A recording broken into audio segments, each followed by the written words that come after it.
పరిష్కరించాలని చెప్పేసి అన్ని జిల్లా కలెక్టర్ కార్యాలయం ముందు జర్నలిస్టులు నిరసన ప్రదర్శన నిర్వహించి కలెక్టర్లకు వినతి పత్రాలు ఇవ్వాలని చెప్పేసి తెలంగాణ వర్కింగ్ జర్నలిస్ట్ ఫెడరేషన్ రాష్ట్ర కమిటీ పిలుపు ఇచ్చింది.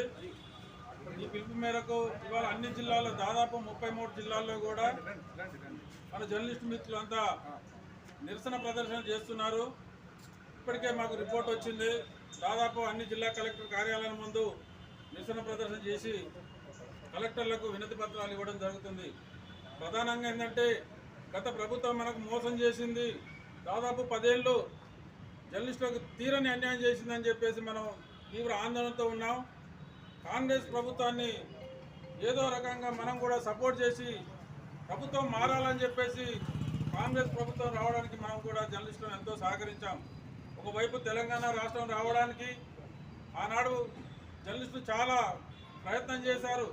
ప్రత్యక్షంగా కానీ పరోక్షంగా ప్రయత్నం చేసినప్పటికీ ఆ ప్రభుత్వం మనల్ని పట్టించుకోలేదు. ఇప్పుడు కాంగ్రెస్ గవర్నమెంట్ వచ్చి కూడా దాదాపు ఏడాది గడిచిపోయింది. ఇంతవరకు కొత్త అక్రిడేషన్ కార్డులు ఇచ్చే పరిస్థితి లేదు, హెల్త్ కార్డులు లేవు. ఉన్న హెల్త్ కార్డులు కూడా చాలా హాస్పిటల్లో, కార్పొరేట్ హాస్పిటల్లో పనిచేయట్లేం లేదు. చాలామంది చనిపోతున్నారు, వాళ్ళ ఫ్యామిలీలో అనారోగ్యంతో ఇబ్బంది పడుతున్నారు. ఇలాంటి టైంలో ప్రభుత్వం ఇంకా నిర్లక్ష్యం చేయడం అనేది సమంజసం కాదు.